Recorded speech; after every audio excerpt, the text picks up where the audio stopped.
According to the statement of Ohm's law, current flowing through the conductor is directly proportional to the applied potential difference across the ends of the conductor.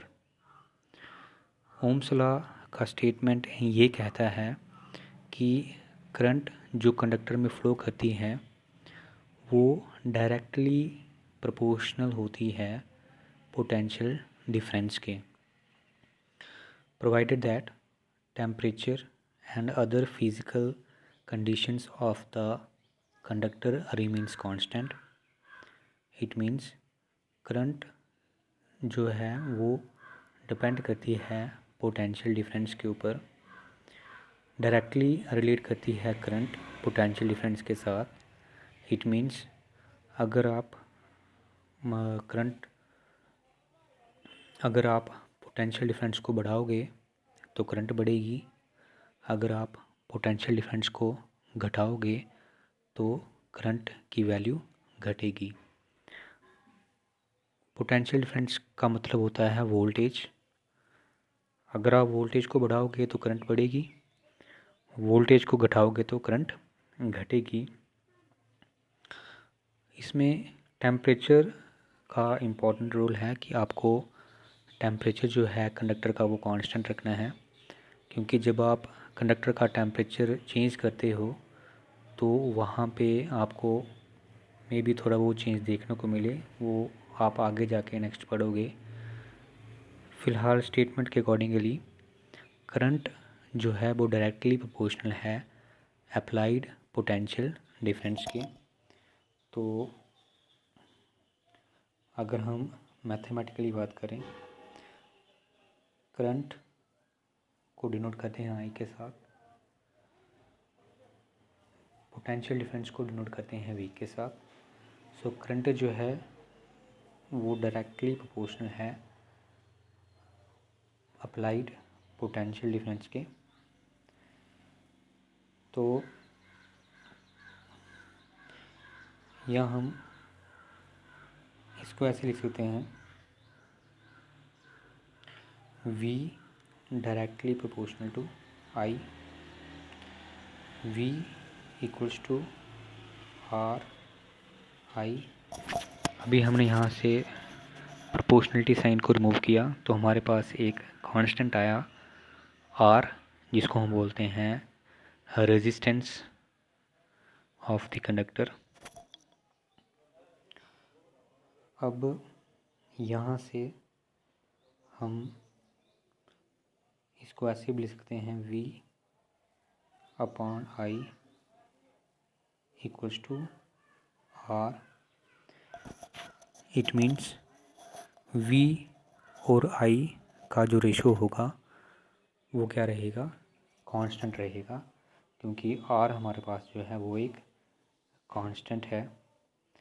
तो V upon I का value हमेशा क्या रहेगा, fix रहेगा for a given conductor. R का value जो होगा वो कांस्टेंट रहेगा. इट मीन्स अगर हमें एक्सपेरिमेंटली वेरीफाई करना है ओम्स लॉ को, तो हमें V और I का रेशो निकालना है अलग अलग रीडिंग्स लेके, और हम ये चेक करेंगे कि क्या V अपॉन I का वैल्यू हमेशा कांस्टेंट रहता है. अगर V अपॉन I का वैल्यू कांस्टेंट रहा अलग अलग रीडिंग्स लेने पे, तो हम ये कंक्लूड करेंगे कि ओम्स लॉ का जो स्टेटमेंट था वो वेरीफाई हुआ, क्योंकि ओम्स लॉ के अकॉर्डिंगली V अपॉन I का वैल्यू क्या आना चाहिए, R आना चाहिए. R मतलब कांस्टेंट होता है, ये एक इसकी कांस्टेंट वैल्यू आनी चाहिए. तो हम इसको वेरीफाई करने के लिए, एक्सपेरिमेंटली वेरीफाई करने के लिए हम यहाँ पे एक सेटअप लेंगे जो मैं आपको यहाँ दिखाऊंगा. ये हमारे पास सेटअप है ओम्स लॉ को एक्सपेरिमेंटली वेरीफाई करने के लिए. यहाँ पे ये जो R है, ये R, ये हमारे पास है एक कंडक्टर. इसके पैरेलल में लगाया हमने वोल्ट मीटर जो कि पोटेंशियल डिफरेंस का मेज़रमेंट करेगा। हमने पैरेलल में लगाया है एक एमीटर जो कि करंट की रीडिंग नोट करेगा कि कितनी करंट फ्लो कर रही है थ्रू द कंडक्टर। हमारे पास एक की है कि ऑन ऑफ करने के लिए। हमारे पास बैटरी है जो कि पोटेंशियल डिफरेंस क्रिएट करेगी across the ends of the conductor. तो बेसिकली जो बैटरी होती है उसका काम होता है कंडक्टर के अक्रॉस पोटेंशियल डिफरेंस क्रिएट करना, जिससे क्या होता है कंडक्टर में करंट फ्लो करती है। याद रखना, करंट तब फ्लो करती है जब हमारे पास पोटेंशियल डिफरेंस हो। सो बैटरी जो है वो पोटेंशियल डिफरेंस क्रिएट करेगी ये across the ends of the conductor, जिससे करंट फ्लो करेगी। हमारे पास एक रिहोस्टैट है जिसको RH से डिनोट किया है। रिहोस्टैट का काम ये होता है कि ये रेजिस्टर्स को कम या ज़्यादा करता है, रेजिस्टेंस को कम या ज़्यादा करता है रिहोस्टैट। या आप सिंपली ऐसा भी बोल सकते हो कि ये जो रिहोस्टैट है इसकी हेल्प से हम पोटेंशियल डिफरेंस को कम या ज़्यादा करेंगे। तो ओवरऑल हमें एक्सपेरिमेंटली वेरीफाई करने के लिए एक चाहिए रजिस्टर मतलब कंडक्टर, और एक चाहिए वोल्ट मीटर जो कि पोटेंशियल डिफरेंस मेज़र करेगा, एक चाहिए एमीटर जो करंट मेज़र करेगा, एक चाहिए बैटरी जो पोटेंशियल डिफरेंस देगी, एक चाहिए रिहोस्टैट जो पोटेंशियल डिफरेंस को कंट्रोल करेगा, और एक चाहिए की जो ऑन या ऑफ करेगा करंट को, और बाकी कनेक्टिंग वायर्स चाहिए। अब ये कैसे वर्क करेगा और एक्सपेरिमेंट हम कैसे परफॉर्म करेंगे, उसके लिए हम क्या करेंगे,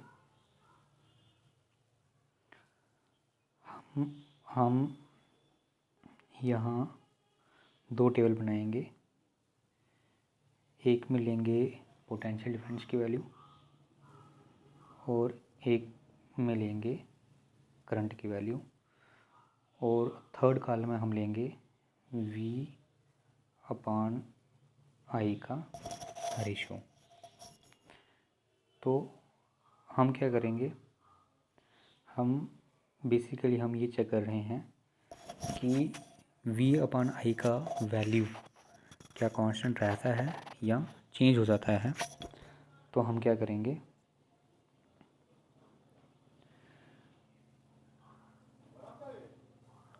हमारे पास सबसे पहले हम क्या करेंगे, हम ये सेटअप अरेंज करेंगे और की को प्रेस करेंगे ताकि करंट कंडक्टर में फ़्लो करना शुरू हो जाए। जब कंडक्टर में करंट फ्लो करेगी तो हम वोल्ट मीटर से ले लेंगे हम V का वैल्यू, एमीटर से नोट करेंगे I का वैल्यू। तो यहाँ पे वैल्यू लिख देंगे। मान के चलते हैं स्टार्टिंग में हमारे पास V का वैल्यू आता है से मान लो स्टार्टिंग में V का वैल्यू आता है 10V। ये कहाँ से रीडिंग मिली हमें, वोल्ट मीटर से। अब हम एमीटर को चेक करेंगे। मान के चलते हैं एमीटर पे वैल्यू लिखी है 5, तो हम V/I का वैल्यू निकाल सकते हैं।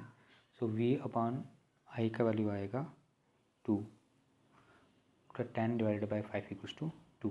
ये हमारे पास एक रीडिंग आ गई। अब हम क्या करेंगे, विद द हेल्प ऑफ रिहोस्टैट की हेल्प से हम वैल्यू जो होगी पोटेंशियल डिफरेंस की वो चेंज करेंगे। मान के चलते हैं कि अब हमने पोटेंशियल डिफरेंस की वैल्यू बढ़ा के चेंज कर दी। मान के चलते हैं कि v की वैल्यू हमने कर दी 12। ठीक है, तो अब हम क्या करेंगे, एमीटर से i की वैल्यू चेक करेंगे। मान के चलते हैं कि वहाँ पे कितना वैल्यू आया 6। सो 12 को 6 से डिवाइड करेंगे, वैल्यू कितना आया 2।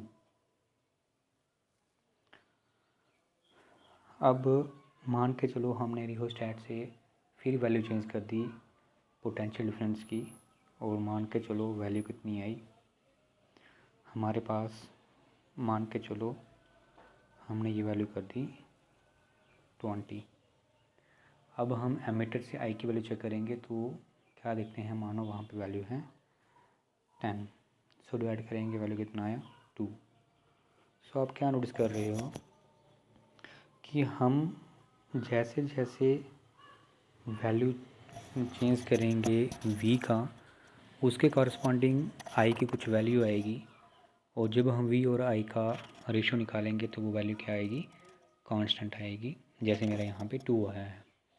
तो अब इसमें क्या है कि जैसे मैं यहाँ पे 10, 12 और 20 ले रहा हूँ, तो जब आप क्लास 11th में एक्सपेरिमेंट खुद परफॉर्म करोगे तो वहाँ पे आप खुद वहाँ से रियोस्टेट को एडजस्ट करोगे और v की वैल्यू नोट करोगे, कॉरस्पॉन्डिंग आपको i की वैल्यू मिलेगी। जब आप दोनों का रेशो निकालेंगे तो आपके पास कुछ वैल्यू आएगी। आप हर रीडिंग में आपके पास वैल्यू जो आएगी वो क्या आएगी, सेम आएगी। अब जैसे मेरा यहाँ पे 2 आया है, या मैं रीडिंग्स 10, 12 और 20 ले रहा हूँ, मैं तो सिंपल हो नंबर ले रहा हूँ, लेकिन हो सकता है कि आपके पास v/i का वैल्यू जो आए वो 1.5 आए। तो अगर 1.5 आ रहा है तो हर बार आपका क्या आएगा, 1.5, 1.5, 1.5 ही आएगा। इससे ये कंफर्म होता है कि वोल्टेज जो है, मतलब पोटेंशियल डिफरेंस जो है, उससे करंट जो है वो कम या ज़्यादा होती है। अगर आप पोटेंशियल डिफरेंस को बढ़ाओगे तो करंट बढ़ेगी, अगर आप पोटेंशियल डिफरेंस को घटाओगे तो करंट जो होगी वो कम होगी। तो अगर हम v और i का ग्राफ प्लॉट करते हैं तो वो जो है वो कैसे आता है, वो एक स्टेट ग्राफ आता है। अगर हम v और i का ग्राफ प्लॉट करें तो वो जो है हमारे पास स्ट्रेट लाइन आती है। स्ट्रेट लाइन का मतलब होता है डायरेक्टली प्रोपोर्शनल, मतलब अगर हम v की वैल्यू बढ़ाएंगे तो हमारे पास क्या होगा, i की वैल्यू भी बढ़ेगी।